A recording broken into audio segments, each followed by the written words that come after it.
Nos enseñaron que los superhéroes solo existen en cómics, películas y cuentos de fantasía. Pero uno apareció de verdad y no vino a salvar a nadie. En solo 5 días, borró a más de la mitad de la humanidad. Bienvenido al canal. Hoy te traigo un manhwa donde el nacimiento de un solo superhumano marca el inicio del fin de la humanidad. Durante años, los superhéroes fueron el mayor negocio del mundo. Películas multimillonarias, cómics vendidos por millones y parques temáticos llenos de gente feliz gastando dinero para ver algo que no existía. Porque sí, los superhéroes eran solo ficción. O eso creíamos. Un día cualquiera, un padre camina con su hijo por la calle. El niño, inocente y emocionado, levanta la vista al cielo y ve a un hombre flotando. «¡Papá, mira! ¡Es un superhéroe de verdad!». El padre duda. La gente duda. Algunos creen que es publicidad de una película. Un fotógrafo, emocionado por conseguir la foto del siglo, le pide al hombre que pose para la cámara. El supuesto héroe acepta y en el siguiente segundo convierte al fotógrafo en decoración urbana. La multitud entra en pánico. La sangre cae. La ilusión muere más rápido que el fotógrafo. El superhéroe sonríe, pide silencio como si fuera un maestro en clase y señala el cielo. Meteoritos de fuego comienzan a caer sobre la ciudad. Ese día, la humanidad entendió algo muy importante. Cuando un superhéroe es real, puede ser un monstruo. En solo 5 días, el mundo se va al infierno con eficiencia admirable. Estados Unidos, destruido. Groenlandia, borrada. Francia, convertida en cenizas. Resultado final, 57% de la humanidad eliminada. Y el culpable de todo esto, relajado en una playa paradisíaca, duerme la siesta como si nada, incluso babeando un poco. Los gobiernos del mundo toman una decisión lógica: tirarle una bomba nuclear de 100 megatones en la cabeza. 3 países desaparecen del mapa. ¿El superhumano? Ni un rasguño. El villano finalmente se presenta al mundo. Su nombre es Friday. Aparece en la Casa Blanca, estrecha la mano del presidente y lo mata en vivo frente a todo el planeta. Las balas no le hacen nada. Los soldados no pueden detenerlo. La esperanza humana empieza a evaporarse. Friday incluso intenta justificar sus acciones contando una historia triste sobre su infancia, solo para reírse y decir que todo era mentira. No destruye el mundo por venganza. Lo hace porque le parece divertido. Cuando ya nadie cree que haya salvación, surge un último plan. En una base secreta a 250 metros bajo tierra en Suiza, la humanidad prepara su última arma, el proyecto Neptune Spear. Pero Friday aparece otra vez, como si las bases secretas fueran sugerencias y no escondites. El comandante Yaken, entendiendo que esta es la última jugada, toma una decisión heroica: sacrificarse para que otros sobrevivan. Entrega el liderazgo al científico Yu Sanogan, lo obliga a huir y reúne a sus soldados para una última resistencia. Sin embargo, el descarado de Friday se conmueve al escuchar esas palabras que le sacan hasta una lágrima. Mientras ellos se preparan para morir por la humanidad, Friday solo sonríe, entretenido. 5 años después, el mundo está roto. La civilización cayó. Sobrevivir es el nuevo lujo. En un bosque nevado, un joven caza un ciervo para cenar. Respira aliviado. Su nombre es Bak Dagwa. Tiene 27 años. Y sin saberlo, su historia está a punto de comenzar. Mientras avanza entre el frío, el joven pisa un viejo póster enterrado en el suelo. En él aparece el rostro del villano Friday, un recuerdo de tiempos que ya no existen. Con su presa cargada a la espalda, finalmente llega a la puerta de su casa, aislada en medio de la tormenta. Al entrar, el cazador anuncia su regreso mientras deja su equipo y la casa, Sin embargo, su expresión cambia al instante. Sentados en el suelo, dentro de su hogar, hay dos niños pequeños. Confundido, Dagua se pregunta qué están haciendo allí. De pronto, uno de los niños, un chico rubio, lo mira con los ojos abiertos de par en par. Señala la casa con entusiasmo y exclama que sabía que Dagua lograría atrapar al ciervo. Como recompensa, declara que los dos dulces con forma de oso ahora le pertenecen. Pero ya es tarde. Bang Junik se los ha llevado. El rubio comienza a gritarle que se los devuelva, y en segundos se desata el caos. Los niños corren por toda la habitación persiguiéndose, mientras un tercer niño, que estaba dibujando tranquilamente, observa la escena sin decir una palabra. Los gritos y las peleas por los dulces llenan la casa. Agotado por el desorden, Dagua grita furioso el nombre de Bang Junik. En medio de la ciudad destruida de Su, aquella casa es el único lugar ruidoso y también su escondite. Ese momento lo lleva a recordar cómo conoció a esos niños por primera vez. 4 años atrás, caminaba por la ciudad pensando en qué comer. De pronto, escucha gritos frente a una tienda de conveniencia. 2 hombres amenazan con romper la puerta si no les abren. Al notar la presencia del chico, uno de ellos finge amabilidad y le pregunta si hay fideos dentro. Dagua guarda silencio, observándolos con atención. Reconoce que uno de ellos era empleado del lugar y comenta el ambiente tenso. Eso enfurece al rubio, quien sin previo aviso ataca con un martillo gritando si quiere convertirse en una galleta. Dagua esquiva el golpe por poco. El atacante cae al suelo retorciéndose del dolor sin entender qué ocurrió, hasta que se da cuenta que el protagonista lo golpeó en el hígado durante la esquiva. Dagua se queja de que el empleado no es nada amable. Entonces, el hombre mayor avanza con una expresión seria, llamándolo fideos fritos, y lanza un poderoso puñetazo. Dagua bloquea el ataque y usa la fuerza del enemigo en su contra, impactándolo con una técnica devastadora. El hombre sonríe sorprendido, diciendo que es la primera vez que alguien lo obliga a usar esa técnica, pero su expresión cambia rápidamente al sentir el dolor. Sin entender del todo la situación, Dagua carga al hombre inconsciente sobre su espalda. El rubio, aún en el suelo, le pide que se lo lleve. Luego lo vemos quejándose del peso mientras lo transporta. Tras todo el caos, Dagua finalmente consigue los fideos que quería. Sonríe diciendo que solo queda uno, pero el rubio le grita que se calle.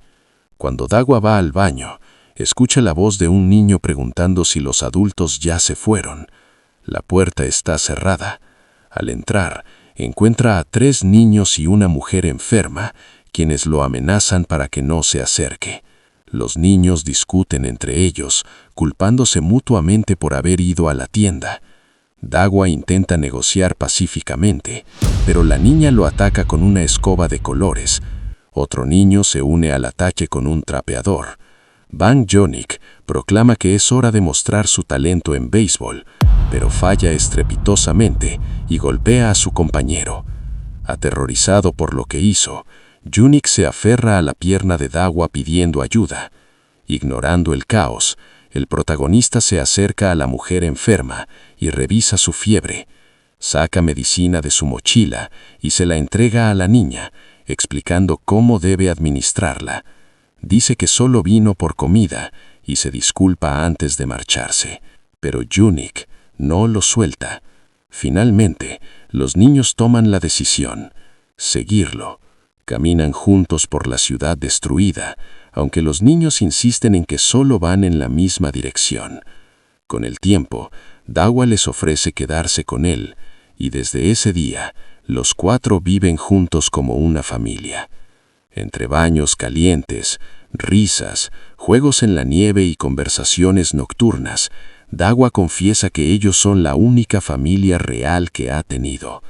La mujer se emociona hasta las lágrimas. Días después, Caminan hacia un gran mercado en busca de provisiones. Los niños corren emocionados, pero Dagua percibe algo extraño en los árboles. Decide ignorarlo, creyendo que solo es el viento, sin saber que el futuro les espera eventos que cambiarán sus vidas para siempre. Una vez dentro del mercado, el chico entrega un silbato a cada uno de los niños. Uno de ellos pregunta qué es, pero el otro le ordena callarse y tomarlo sin hacer preguntas. Nuestro protagonista organiza entonces a los grupos. Unique y John J. forman un dúo, mientras que la mujer permanece junto a la pequeña Sioa, formando la segunda pareja para explorar la tienda. Antes de separarse, les recuerda que deben permanecer en parejas y que nadie debe subir a otros pisos del mercado. También insiste en algo fundamental. Si ocurre algo inesperado, deben usar el silbato sin dudar. Con las reglas claras, acuerdan reunirse allí mismo dentro de 1 hora. La mujer y la niña se dirigen a la sección de ropa para buscar algo que ponerse. La pequeña duda por un instante si debería elegir ropas más grandes. Los niños crecen rápido, pero finalmente decide que es mejor elegir ropa que les quede perfecta ahora. De pronto, Sioa la llama con una voz emocionada. La niña aparece vestida con un conjunto similar al de la mujer y sonríe orgullosa diciendo que la ha imitado. La mujer la mira con ternura y le responde que ella es mucho más hermosa, que incluso podría ser modelo. La pequeña se ilumina de alegría y pregunta si de verdad lo piensa. La mujer le ofrece más recomendaciones de ropa y la niña acepta encantada. Mientras tanto, en la sección de libros, John J. es apurado por su amigo para escoger algo de inmediato. Unique recuerda que están allí por su cumpleaños y señala los dulces que quiere como regalo. Con la mochila llena de golosinas, John J. le pide que deje de quejarse tanto.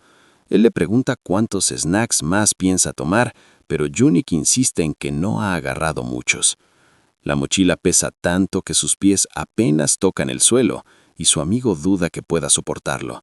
Sin embargo, Unique asegura que también llenará la mochila de John J., quien entra en pánico al escucharlo. Cuando el peso lo desequilibra, Unique cae hacia atrás lentamente y termina en el suelo. Los snacks se dispersan por toda la tienda. John J. queda tirado entre el desastre, mientras Unique lamenta haber perdido sus golosinas. Furioso, amenaza a su amigo justo cuando una lata de papitas rueda lejos de ellos. Con determinación, corre tras ella y logra atraparla antes de que desaparezca. Sonríe satisfecho. No piensa dejar escapar ninguna. Pero entonces se detiene en seco. Ha llegado a la sección de videojuegos y algo allí no encaja. Su expresión cambia. Confusión. Inquietud. Entre una pila de snacks, una mano misteriosa asoma de repente. John J., sentado en medio del desastre, grita el nombre de su amigo. Una lata de papitas sale disparada hacia él. Cuando la escena se detiene, John J. queda solo en el pasillo, rodeado de snacks, sin entender qué acaba de suceder. Mira a su alrededor y se pregunta a dónde se fue Unique tan de repente. En otra parte del mercado, Dagua camina por un corredor lleno de tuberías metálicas. Sube a una plataforma elevada y siente que hay algo malo en aquel lugar. No hay señales de gente. Observa los árboles rotos y se pregunta si habría sido el viento. Le resulta extraño que el mercado aún conserve tantos productos. Deduce que personas pasaron por allí antes, pero duda si lograron salir o si nunca pudieron hacerlo. Al abrir una puerta se encuentra con varios cuerpos sin vida. Su mirada se endurece. El peligro es real. El mundo, piensa, ahora está más lleno de muertos que de vivos. Con el tiempo, él y los demás se acostumbraron a convivir con la muerte. Recuerda una noticia antigua que estimaba 5.7 mil millones de muertos. Bombas cayeron sobre el mundo aquel viernes, pero solo empeoraron la tragedia. La gente huyó terrorizada y aún así, irónicamente, Su fue la ciudad menos devastada por la destrucción del villano. Un pitido mental lo regresa al presente. 1 hora ha pasado. En el punto de encuentro, la mujer y la pequeña Sioa esperan. La niña saluda emocionada cuando ve regresar a Dagua y la mujer le sonríe desde lejos. Él pregunta si Sioa encontró muchas cosas que le gustaron. La niña responde que es un secreto. Entonces pregunta por los otros chicos, pero la mujer confiesa que no los ha visto y empieza a preocuparse. La niña, molesta, comenta que seguro están peleando por los snacks. De pronto aparece John J., con el rostro golpeado. El miedo estalla en el aire. Dagua le pregunta dónde está Junik, pero él responde confundido. Pensó que había ido adelante. Al saber que no llegó, el protagonista actúa con rapidez. Saca un arma de su mochila y se la entrega a la mujer. Le ordena llevar a los demás a la sala segura del generador. Ella intenta detenerlo, pero él se marcha diciendo que irá a revisar el lugar donde John J. lo vio por última vez. Con una sonrisa confiada, bromea. Esto es lo que hacen los esposos. La mujer se sonroja. Él aclara que solo bromea, pero la tensión no desaparece. Antes de irse, advierte que quien encuentre a Junik primero debe soplar el silbato. El grupo grita el nombre del niño perdido.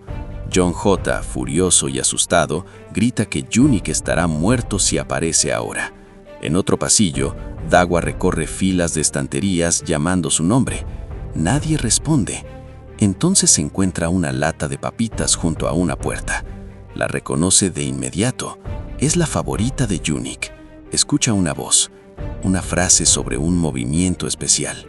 Su mirada se vuelve fría. En la sala de juegos, encuentra a Junik frente a una consola. El niño sonríe y dice que está a punto de terminar la partida. Dagua suspira aliviado, hasta que el pequeño rompe en llanto. Un anciano: me llamó para jugar primero. Los ojos del protagonista se tiñen de rabia. ¿Un anciano?, pregunta, tenso. El niño asiente emocionado. Cuenta que era malísimo jugando y que incluso le dio un golpe en la frente cuando perdió. La expresión de Dagua se oscurece por completo. Toma su arma. Se prepara. Su reflejo en el suelo muestra su furia contenida. En ese instante, el supuesto anciano se queja de haber perdido otra vez. La pantalla muestra un game over. El villano gruñe irritado, diciendo que ya ha perdido 9 veces y que el golpe del niño duele más de lo que pensó. Dagua lo observa. Ahora sabe quién es, y la ira comienza a arder. Si estás viendo esto todavía, significa que te gustó la historia, así que creo que ya me gané ese like, ¿verdad? Gracias por apoyar el canal. Unos momentos después, Dagua le informa a la chica una noticia inesperada. Le dice con voz firme que debes salir de inmediato. Ya no queda tiempo.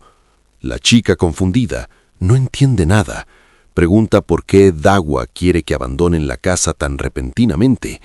El hombre la mira con preocupación y, tras una breve pausa, le pregunta si vio algo extraño en el mercado. La escena vuelve entonces al interior del mercado. Junik repite emocionado que el anciano con quien jugaba era muy malo en los videojuegos. Sin embargo, el niño se detiene al notar el cambio en la mirada de su amigo. ¿Qué pasa?, pregunta, confundido. La pantalla del videojuego se apaga de golpe. El silencio inunda la sala. El protagonista permanece inmóvil, observando al hombre frente a él con una mezcla de sorpresa y terror. Lo reconoce. Es él, Friday. El villano se queja de su 9ª derrota consecutiva y comenta molesto que el golpecito del niño en la frente duele más de lo que imaginaba. En ese instante, Dagua comprende la verdad. No hay tiempo para pensar. Debe actuar. Debe resistir. Aunque sea un poco, el tiempo suficiente para que su familia logre escapar. Con los ojos encendidos de rabia, se prepara para luchar con todo lo que le queda de fuerza. El villano, al notar su expresión desafiante, sonríe con burla. ¿Qué ocurre?, pregunta con aire despreocupado. Perder el juego no significa que vaya a doler menos. Entonces revela, con una sonrisa perversa, que le prometió a los niños jugar a las escondidas y que la próxima vez no piensa perder. La advertencia es clara. La cacería apenas comienza. De vuelta en casa, ella, confundida y temerosa, le pide explicaciones. Quiere saber qué está pasando y por qué actúa de esa manera. Pero el brillo rojo en los ojos del hombre lo dice todo. Algo terrible está por suceder. En el patio, descubren una pila de regalos de Navidad. Sorprendida, la mujer pregunta quién los dejó allí. Él no responde, solo le pide que guarde lo esencial. Deben irse. Ahora. Mientras tanto, los niños empacan sus mochilas apresuradamente. Sus pequeñas manos tiemblan, pero no hay tiempo para dudar. Ahora nos presentan un flashback de Dawa, de niño. En medio del camino, una mano marcada con un sello de primer lugar. El hombre observa esa marca y se pregunta si realmente ser el número 1 es motivo de felicidad y qué significa en realidad ser feliz. Recuerda entonces un día en que vio a una madre consolar a su hijo por no haber ganado. En aquel momento no lo comprendió. Nunca tuvo a nadie que lo abrazara cuando cayó. Nunca tuvo una familia. El presente regresa como una ráfaga de viento helado. El grupo avanza por un puente cubierto de nieve. Los niños hablan sobre Santa Claus. Uno presume que nunca llora y por eso siempre recibe regalos. El otro responde que es un chico malo y por eso Papá Noel no lo quiere. Unique rompe el silencio. Santa Claus no existe. Siempre fue Dawa quien nos dio los regalos. La mujer, cansada, pregunta cuánto más deberán caminar entre la tormenta. Dawa intenta tranquilizarla. Está oscureciendo, pero pronto llegarán. Una vez crucen el río, ya no deberán preocuparse. Eso cree. Pero la nieve cae con más intensidad, y el mundo ahora parece Siberia. La tormenta arrecía. Pequeña Sio tropieza y cae. Su frágil cuerpo no resiste más el frío. Se desploma sobre la nieve. La mujer grita su nombre desesperada, intentando despertarla, rogándole que aguante, pero la niña no responde. Nadie sabe qué hacer. El miedo se apodera de todos. Entonces, entre la ventisca, un haz de luz se acerca. Un hombre aparece sosteniendo una linterna. Los observa en silencio y finalmente habla. Síganme, si no quieren morir aquí. El grupo lo sigue hasta un viejo edificio abandonado. Dentro, el calor es débil, pero suficiente para devolverles el hálito. Los niños se maravillan con el lugar. La mujer les pide agradecer al desconocido. Dawa acuesta a Sio con cuidado. Luego, agradece al hombre por salvarlos. El extraño responde sin emoción. No me agradezcas todavía. Podrías arrepentirte. Más tarde, mientras el hombre fuma a solas, contempla una fotografía de su familia con mirada melancólica. Se pregunta dónde estarán ahora y si siguen vivos. Dawa, por su parte, traza una nueva ruta en su mapa. Su prioridad es clara: mantenerse lejos de Friday. Pero antes de que pueda planear algo más, Unique se le acerca con una sonrisa inocente, ofreciéndole una lata de papas. Dawa pregunta entonces si habló con el hombre del mercado. El niño responde que no, que solo jugaron. Algo no encaja, y lo siente. Entonces, una voz irrumpe la calma, una voz que jamás quería volver a escuchar. Desde afuera, Friday aparece, herido, sonriente, sediento de sangre. Te encontré. El pánico envuelve el aire. Unique señala al villano. Es el viejo malo del juego, y Dawa entiende que ya no hay escapatoria. Friday proclama su victoria en aquel juego de escondidas y ataca con brutalidad. El golpe atraviesa el edificio. La explosión destroza muros, pisos, recuerdos. Dawa cae al suelo, herido, cubierto de sangre, mientras la nieve continúa cayendo sobre él como una mortaja. Con su último aliento, grita: «Unique, toma la mano de ella y no la sueltes». La mujer intenta correr hacia él, pero Friday la detiene con un solo golpe. En medio del dolor, los recuerdos regresan. Las risas, los juegos, la nieve, la familia que eligió proteger. Todo pasa frente a sus ojos, como una última película. El villano libera un estallido de energía. El mundo se vuelve blanco y el silencio cae. Aún moribundo, piensa en ellos, su familia, su razón de luchar, su todo. En medio de la destrucción, La mujer y los niños lloran desesperados mientras gritan su nombre. Los pequeños suplican entre sollozos, pidiéndole que los salve, porque no quieren morir allí. En ese instante, el chico recuerda la promesa que hicieron, que serían una familia, y esa memoria enciende en su interior una furia ardiente. Con un grito cargado de desesperación, se niega a aceptar el cruel destino que les espera. Herido, sangrando y apenas de pie, logra incorporarse entre los escombros del edificio. Jadea, tambaleante, pero con lágrimas en los ojos, promete que lo salvará, que no se rendirá pase lo que pase. Entonces se da cuenta de algo. Sobrevivió a la explosión. A unos metros de él, aparece el misterioso hombre. Le explica que la nieve amortiguó la caída, que fue suerte lo que evitó que murieran allí mismo. Luego señala hacia una montaña cubierta de nieve y admite que no sabe nada sobre el paradero de su familia. Las manos del protagonista tiemblan, están cubiertas de sangre. La desesperación lo consume. Corre entre los restos del edificio mientras grita los nombres de todos, esperando una respuesta, una voz, cualquier señal. Sigue llamándolos una y otra vez, implorando que alguien conteste. El hombre misterioso lo observa en silencio, con una mirada triste. Se acerca e intenta detenerlo. Le dice que ya buscaron en todos los lugares posibles, que no queda nada más que revisar. Pero Dagua se niega a aceptarlo. Asegura con firmeza que su familia sigue viva en alguna parte. El hombre queda sorprendido por la fuerza de sus palabras, por esa fe inquebrantable. Entonces le pregunta con rabia y frustración su voz si piensa morir también en caso de que su familia ya no exista. Dagua responde sin dudar. Sí, dice que un mundo sin su familia no tiene ningún valor para él. Con lágrimas cayendo por su rostro, confiesa que ellos fueron la primera familia real que tuvo en su vida. En ese momento, aparece otro hombre. Con voz firme declara que su familia sigue con vida. La revelación deja a todos en shock. El hombre asegura haber visto todo lo que ocurrió tras la llegada de Friday y afirma que sabe dónde están. Dagua, con el corazón palpitando con fuerza, se levanta de inmediato. Pregunta con desesperación si es verdad, si su familia está bien, si los cuatro siguen vivos. Al escuchar un sí, una chispa de alivio ilumina su rostro. Pero el hombre sonríe con descaro. Dice que no revelará la información tan fácilmente y que antes que nada, tiene hambre. Exige 20 raciones de comida y, si es posible, con atún picante. El anciano lo acusa de mentiroso, asegurando que solo está inventando la historia para conseguir comida, pero él lo niega con furia. Su rostro se enrojece, lo insulta y afirma que no se atrevan a tratarlo como un villano.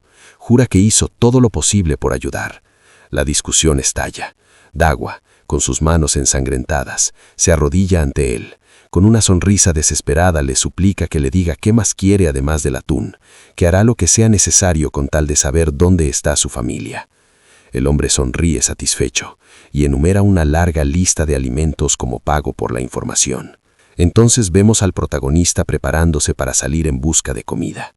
El anciano le pregunta si realmente piensa creer en las palabras de ese sujeto y le advierte que podría estar usando a su familia como rehenes. Aún así, Dagua solo quiere una cosa: volver a verlos. El anciano confiesa, con una mirada melancólica, que sabe lo que es perder a la familia, que él también cargó con ese dolor alguna vez. Le dice que en este mundo, incluso la más pequeña esperanza es suficiente para seguir avanzando, pero le suplica que no muera de manera absurda, después de haber sobrevivido tanto. Con determinación en su mirada, le pide que siga viviendo hasta el final, no importa lo que ocurra. El chico le agradece por la ayuda recibida aquella noche, se inclina en señal de respeto y promete que si algún día tiene la oportunidad, le devolverá su gentileza. Y así se marcha solo entre los escombros, decidido a conseguir la comida que el hombre pidió y con la esperanza de volver a reunirse con la única familia que le da sentido a su vida. Ahora vamos a un momento en el pasado. Un farol de la calle, cubierto de enredaderas, parpadea bajo el cielo gris. La mujer llama a Dagua, preocupada. Le pregunta qué ocurre, y ella, con voz temblorosa, confiesa que los niños aún no han regresado a casa. Se culpa a sí misma. Él intenta tranquilizarla, le dice que todavía no ha pasado nada y que no debe angustiarse. Le pide que se quede en casa por si ellos vuelven, mientras él va a buscarlos. Camina por la ciudad silenciosa, preguntándose dónde podrían haber ido. Algo no encaja. Deberían haber regresado hace rato. Se acerca a la puerta, la abre, y una explosión de confetí lo envuelve. La mujer y los niños gritan, ¡Feliz cumpleaños! Frente a él, un pastel improvisado, sonrisas llenas de esperanza, pequeñas manos temblando de emoción. Comprende entonces la razón de su desaparición. Querían prepararle una sorpresa. Uno de los niños explica que como no sabían su fecha real de cumpleaños, decidieron que sería hoy. La mujer se disculpa entre risas nerviosas, diciendo que los niños insistieron en preparar el pastel ellos mismos. Las velas comienzan a derretirse. Pequeña Sio lo apura. Dagua no puede pronunciar palabra. Por primera vez se siente amado. Ese recuerdo cálido, esa felicidad, es lo que lo mantiene en pie. Y ahora, ese mismo amor es el fuego que alimenta su furia. La escena regresa al refugio rebelde. Dagua aparece frente al hombre y le entrega una bolsa repleta de comida. El sujeto abre los ojos sorprendido al ver la montaña de bocadillos y dulces. «Esto es una comida completa. Gracias por este festín». Dagua, algo nervioso, explica que llevó de todo porque no sabía qué era lo que él prefería. El hombre sonríe complacido, pero el chico no tiene tiempo para rodeos. Con voz firme, pregunta, «Ahora dime, ¿dónde está mi familia?» Un silencio tenso cae sobre el lugar. El hombre baja la mirada, como si estuviera reuniendo valor, y le pide que escuche con mucha atención lo que está a punto de decir. Entonces, con una sonrisa oscura pintándose en su rostro, revela, «Friday apareció y bombardeó el apartamento donde ellos estaban». Dagua queda en shock. Sus manos tiemblan. Su respiración se vuelve pesada. No quiere creerlo. Cree que escuchó mal. Pero el hombre continúa, como si estuviera contando una anécdota trivial. «En fin, ¿te quedó algo más de atún?» Dagua lo mira fijamente. Sus ojos se inundan de odio. En ese instante lo comprende. Había sido engañado. Su voz estalla llena de furia. «¿Cómo te atreves? ¿Cómo te atreves a usar a mi familia solo para conseguir comida?» El hombre golpea la mesa con rabia. «No creas que eres el único que tiene familia», gruñe. De pronto, varias sombras aparecen detrás de él. Hombres musculosos, con los ojos enrojecidos, lo rodean lentamente. Sus miradas son frías, hostiles. Uno de ellos avanza, y con una sonrisa repugnante, comenta que también está buscando a su familia, en especial a cierta mujer que ha estado visitando. Su tono es asqueroso. Dagua aprieta los puños. Su mirada se llena de puro desprecio. Y entonces, ocurre. En un parpadeo, su cuerpo se lanza hacia adelante. Su puño impacta de lleno en el rostro del hombre. Dagua no se detiene. Sus ojos, teñidos de furia, arden como brasas. Descarga una lluvia de golpes brutales. Los demás observan paralizados. No pueden creer lo que están viendo. El líder del grupo grita furioso. «¿Cómo te atreves a atacar así de repente? Eso es trampa. Pude haber muerto».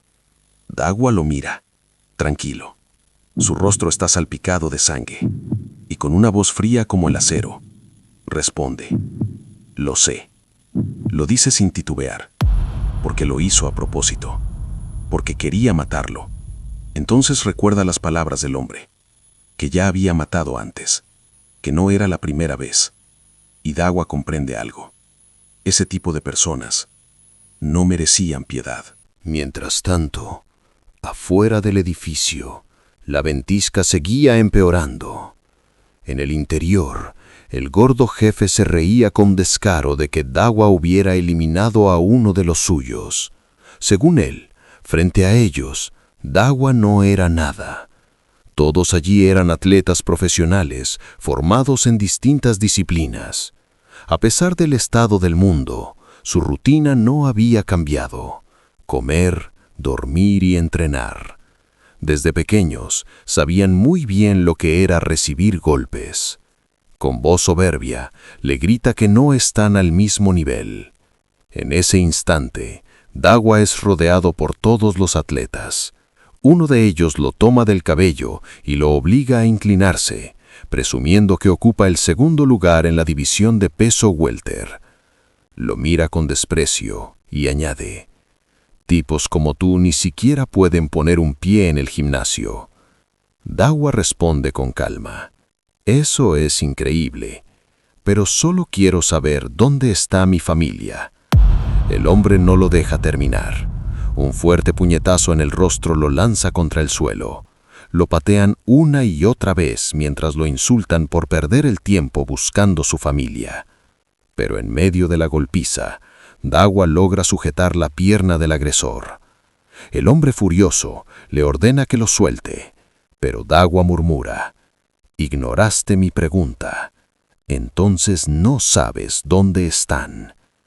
Y sin dudarlo, le fractura la pierna al instante. Dawa se pone de pie y fija la mirada en el gordo. Este, mordiéndose los labios de rabia, ordena a todos que lo ataquen. Dawa se mueve como una sombra. En un parpadeo arremete contra uno de ellos, golpeándolo de lleno en el rostro.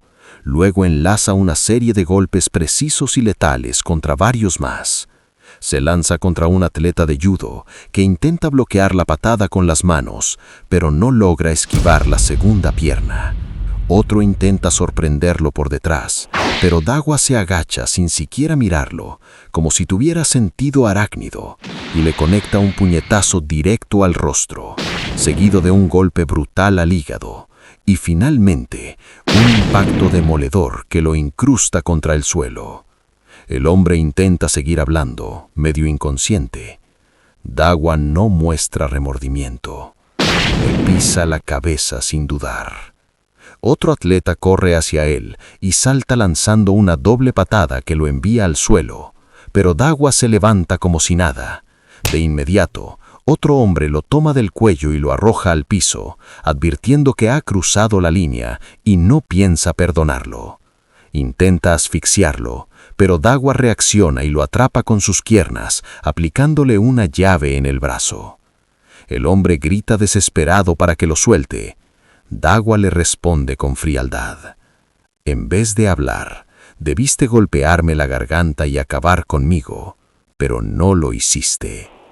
Gira con violencia y rompe su brazo en 3 partes. Los gritos desgarradores retumban por todo el gimnasio, pero no duran mucho. Dawa le da una patada directa al cuello. El silencio cae, junto con algo más. Con mirada de lunático, comienza a caminar hacia el gordo, mientras a su alrededor yacen los cuerpos de los demás atletas. Los hombres que observan la escena ya no ven a un hombre, ven a un demonio. Uno murmura que deben tomar los bates con clavos, que quizá así puedan vencerlo. Se sienten motivados por un instante, pero Dawa sigue caminando hacia ellos, implacable, sin dudar un segundo. Entonces comprenden que algo no está bien. Sienten que sus armas no cambiarán nada. Instintivamente lo entienden. No importa qué lleven en las manos. El resultado será el mismo. Uno suelta el bate y huye. Los demás lo imitan. Corren por sus vidas. El gordo queda solo. Mira a su alrededor, confundido, incapaz de comprender cómo, después de tanto entrenamiento, fueron reducidos a nada en apenas 5 minutos. No tiene sentido. Frente a él, Dawa se alza imponente. «¿En qué estás pensando?», pregunta con voz fría. El gordo apenas alcanza a decir: Lo siento». Dawa le responde con un golpe directo al hígado. «No me digas lo siento ahora. Es demasiado tarde, maldito gordo». El hombre suplica. Asegura que no hizo nada tan grave como para merecer la muerte. Dawa lo toma del cuello. ¿Que no mereces morir? Claro que sí. Mereces morir 10 veces. Mientras lo asfixia, El hombre desesperado pronuncia algo.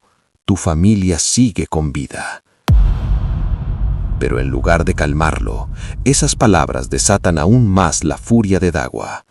¿De verdad crees que soy tan estúpido como para caer 2 veces en tus mentiras? Aprieta su cuello con más fuerza. Al borde del desmayo, el hombre grita con el poco aire que le queda. No miento.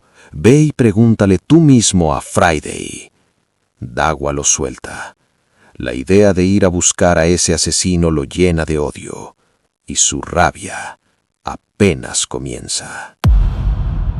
Poco después, el gordo comienza a contar una historia que, lejos de resultar alentadora, suena más como un relato de terror en un mundo al borde de la extinción. Habla de una secta llamada la Iglesia del Heroísmo, una organización donde aseguran que cualquiera puede convertirse en un héroe.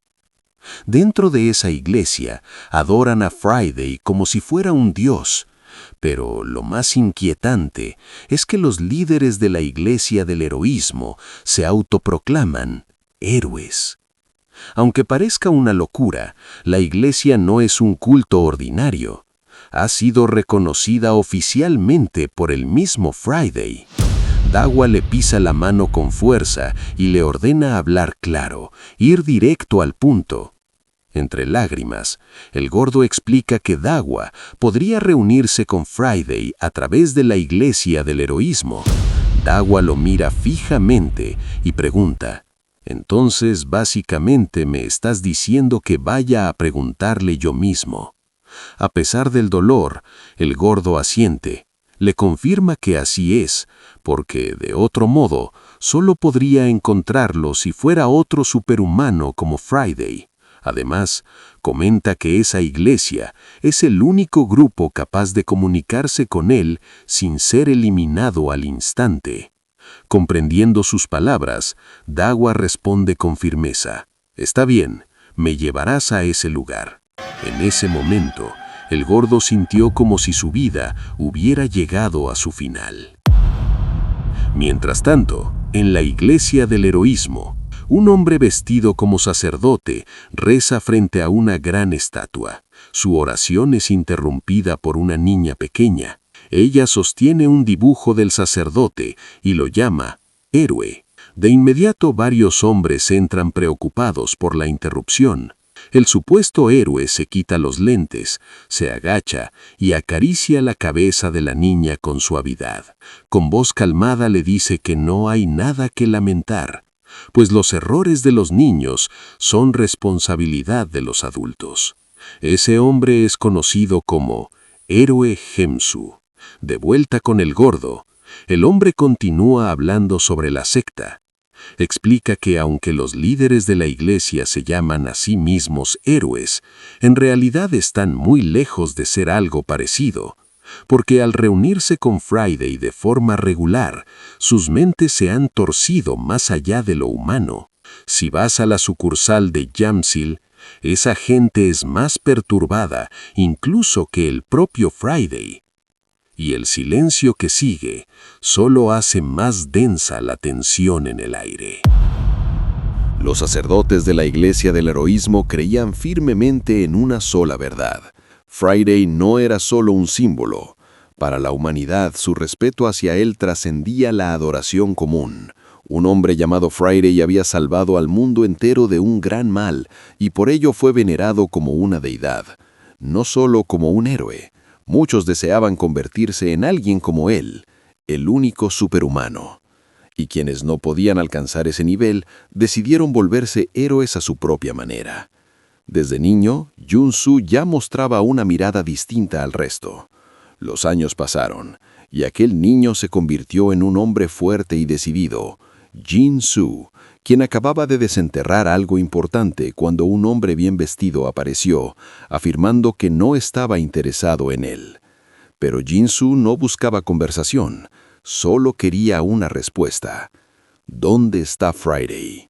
El extraño lo llama bastardo y asegura que Jin-Soo pertenece a una secta. Sin embargo, el hombre de cabello blond no se inmuta. esboza una sonrisa tranquila y le pregunta quién se atreve a invadir su territorio de esa forma. Menciona que sus seguidores deberían estar afuera, hasta que Jin-Soo señala un montón de cuerpos y pregunta si se refiere a esas cosas. Antes de que su acompañante pueda hablar, Jin-Soo le ordena callar. Luego exige que traigan al tipo de Friday de inmediato. El líder Bloom observa sorprendido la forma autoritaria en la que se expresa. Con el cuerpo tenso y las venas marcadas, pregunta si ese héroe es amigo suyo. Pero Jin-Soo no se intimida. Esa no era la respuesta que quería oír. Con una velocidad inhumana, aparece frente al Bloom y lanza un poderoso puñetazo, preguntando si acaso debería llamarlo por un nombre peor. Sin embargo, algo inesperado ocurre. El Bloom contraataca con una patada brutal que lanza a Jin-Soo por los aires hasta perderse de su vista. Entre los escombros, el acompañante observa horrorizado. El líder Bloom sonríe con burla diciendo que el intruso es demasiado agresivo. Su subalterno, asombrado por la velocidad de su jefe, se pregunta cuántos monstruos como él pueden existir en su país. El Bloom toma a uno de los hombres del rostro, acusándolo de blasfemo por entrar a la capilla con zapatos de calle. Pero en medio de los restos, Jin-Soo se pone de pie y le advierte que no repita eso. No tiene tiempo que perder. Con la mirada seria, vuelve a exigir: tráiganlo, ahora mismo, a Friday. Golpea el suelo y se impulsa hacia el líder como un cohete. El impacto es tan poderoso que la tierra se agrieta, y afuera se desata una explosión de energía. Sin embargo, el Bloom lo detiene con cables metálicos, asegurando que aún no es suficiente para frenarlo. Con una sonrisa le dice que no se liberará fácilmente y le pregunta si sabe qué es un Blue Marlin, un pez de 900 libras. Pero su expresión cambia cuando Jin-Soo comienza a forzar las cuerdas. Su espalda, cubierta de escatrices antiguas, queda expuesta. El Bloom comenta que debe tener una gran historia. Jin-Soo, furioso, lo interrumpe. «Basta de juegos. Traigan a Friday». Sus ojos se enrojecen de pura rabia. Las cuerdas comienzan a romperse. El líder, lejos de asustarse, sonríe emocionado. Una gran captura.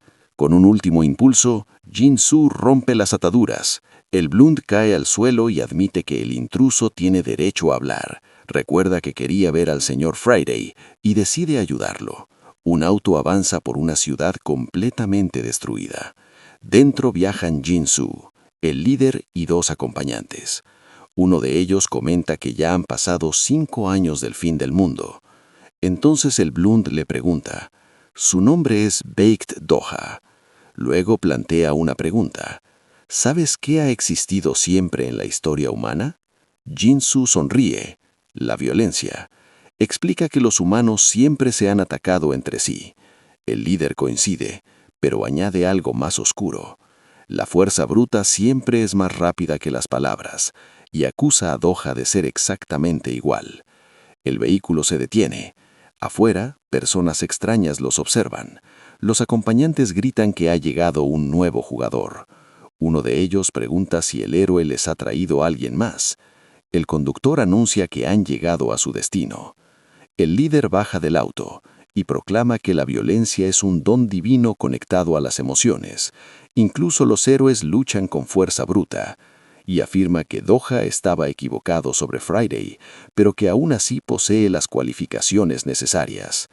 Frente a una inmensa estatua, el líder extiende su mano e invita a Doha a seguirlo, al escenario donde puede convertirse en héroe. El lugar, el Estadio Soo. En el segundo nivel subterráneo, una arena de combate estalla en gritos y euforia. Las gradas están repletas de gente ansiosa por ver sangre. En el centro del Coliseo, 2 hombres luchan por sus vidas. El presentador anuncia al primer combatiente, un coloso llamado Mac Diamond, una montaña de músculos que impone terror con solo mirarlo. Frente a él, su oponente parece todo lo contrario. Un anciano frágil, delgado, casi a punto de desmoronarse, pero que pide respeto antes de que la pelea comience. La diferencia entre ambos cuerpos es abismal. El viejo lo observa desde abajo, como si tuviera un edificio frente a él. Sin dudarlo, el gigante levanta su pierna y la deja caer con brutalidad sobre el anciano. Un recuerdo irrumpe en medio del combate. Gritos, caos, miedo. Personas indefensas lloran y suplican mientras el mundo se derrumba.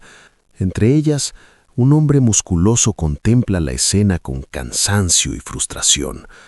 Con lágrimas en los ojos murmura: lo natural se volvió predecible.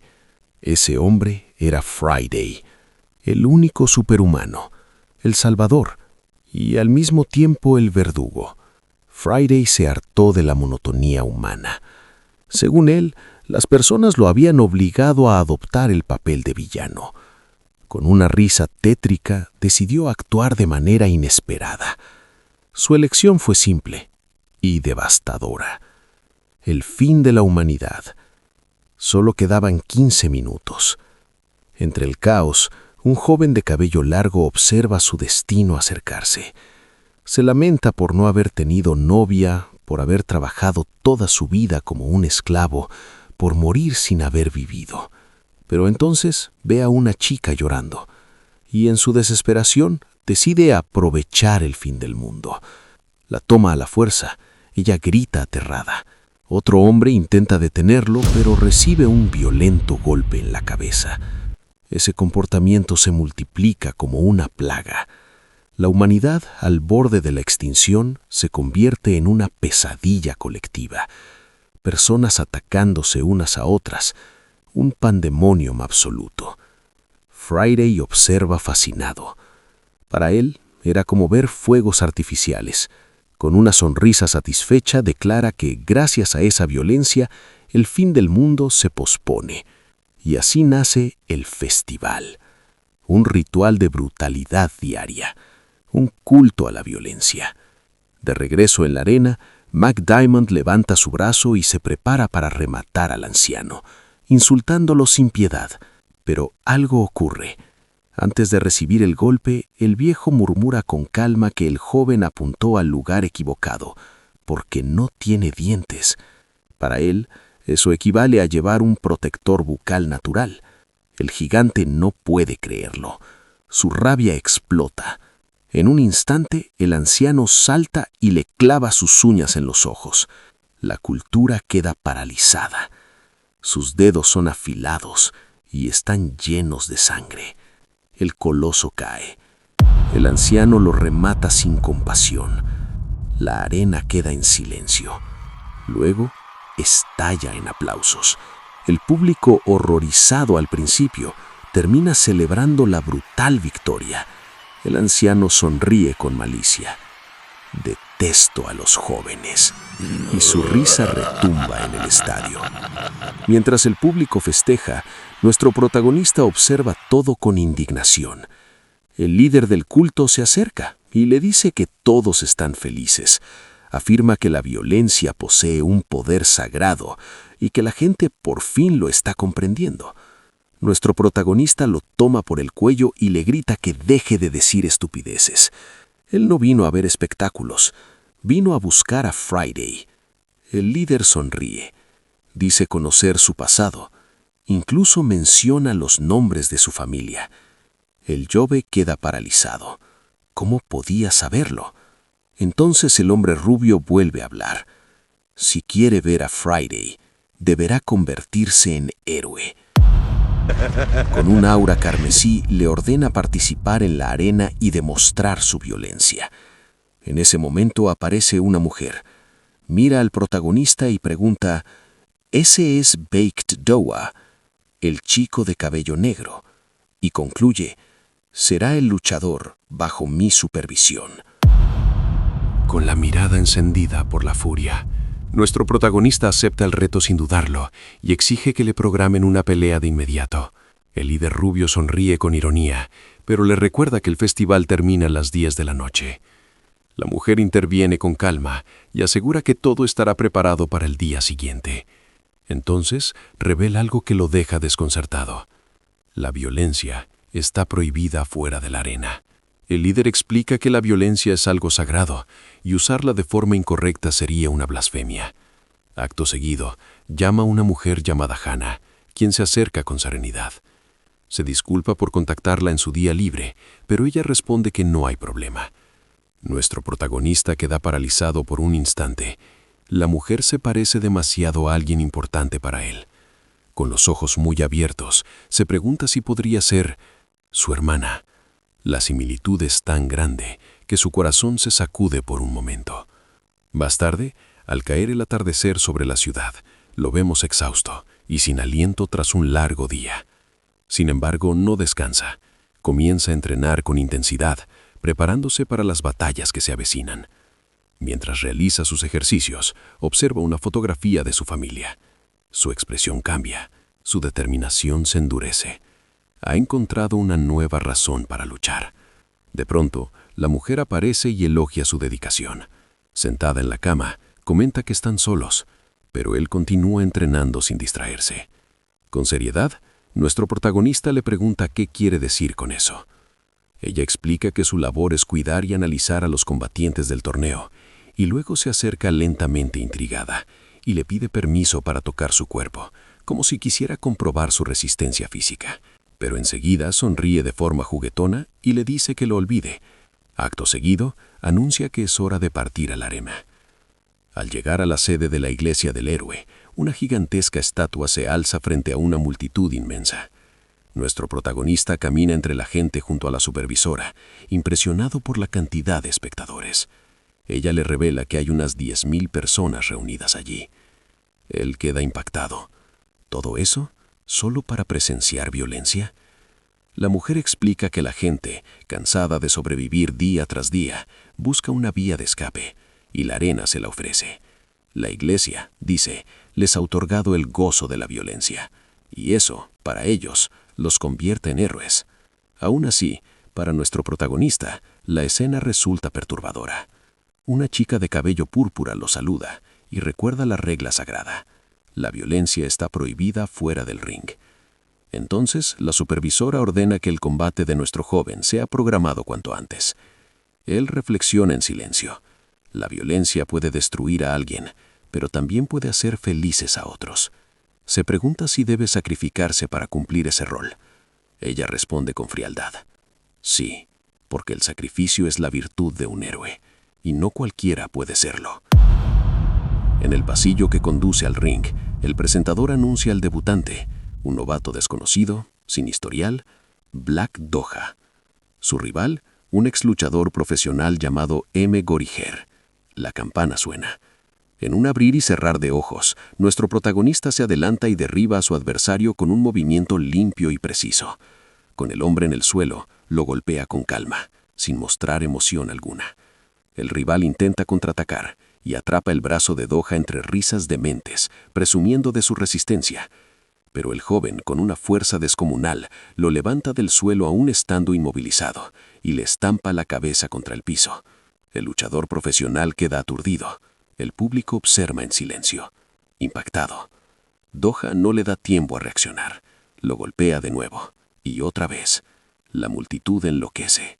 Gritos, aplausos, euforia. El comentarista anuncia la derrota del veterano. Nuestro protagonista, con el rostro ensangrentado, se limpia lentamente la boca. Todo esto, piensa, es solo un paso más para acercarse a ese hombre llamado Friday. Un criminal musculoso aparece y presume de su récord de 15 combates, proclamándose la estrella del lugar. Antes de terminar su frase, Doha lo golpea brutalmente en el pecho y lo lanza contra la pared, dejando a toda la arena en silencio absoluto. Entonces, firme y sin titubear, exige: traigan al siguiente. Los rivales comienzan a caer uno tras otro. El público pasa del miedo a la adoración. Doha apenas respira entre combates. Sus puños no se detienen. Su cuerpo comienza a resentirse, pero su mirada sigue decidida.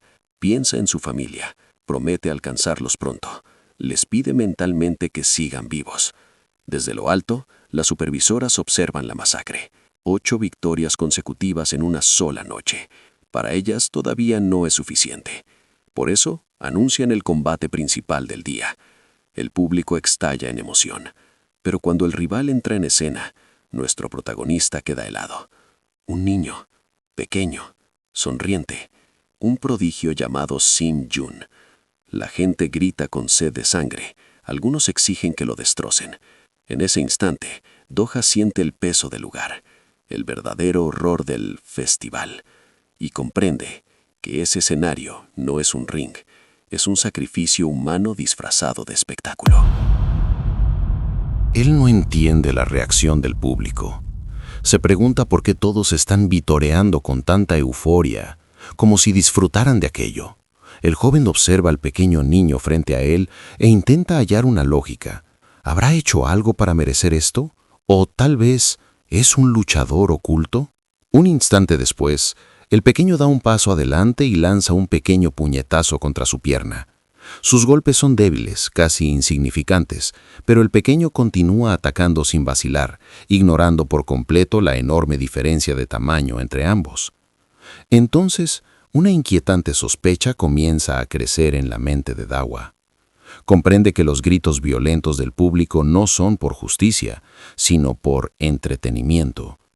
Todo este espectáculo brutal existe para honrar al único a quien llaman Dios Friday.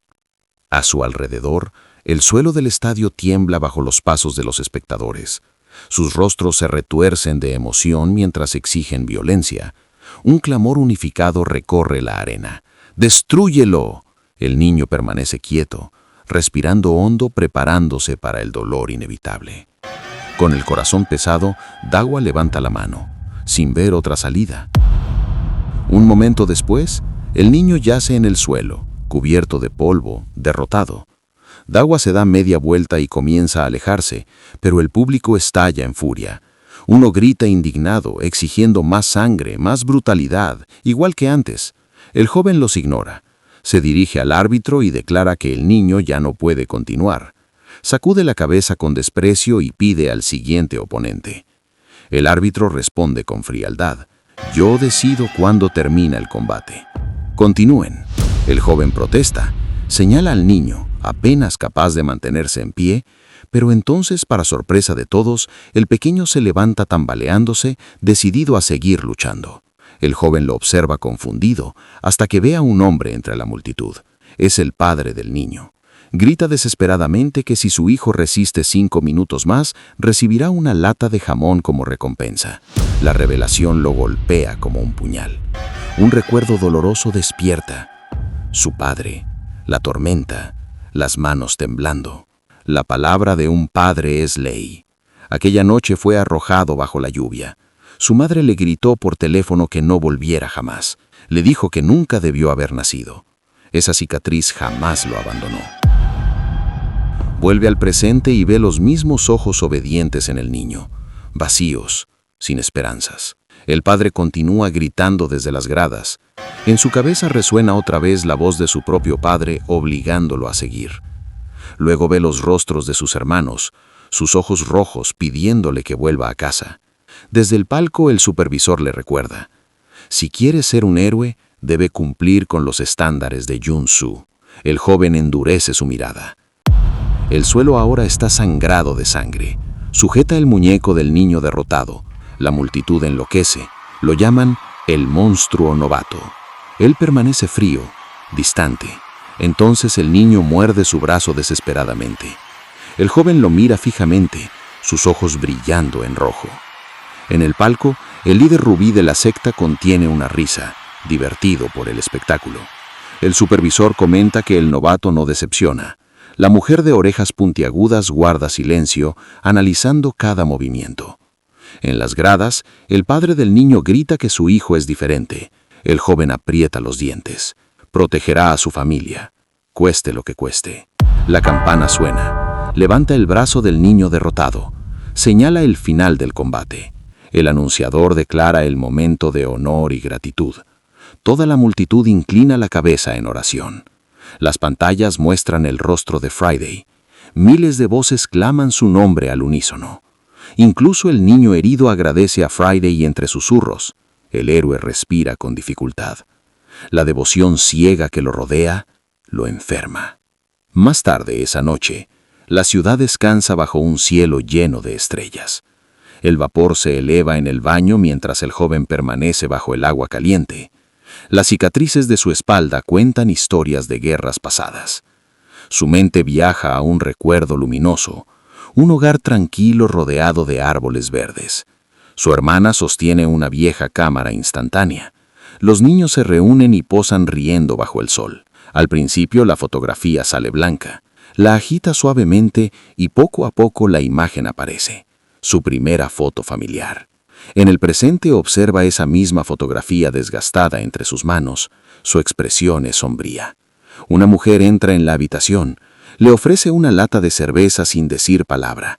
Él la acepta con gratitud. Dime, ¿cuándo podré convertirme en un héroe? Ella bebe un sorbo antes de responder. Su combate no estuvo mal, solo debe seguir mostrando luchas así.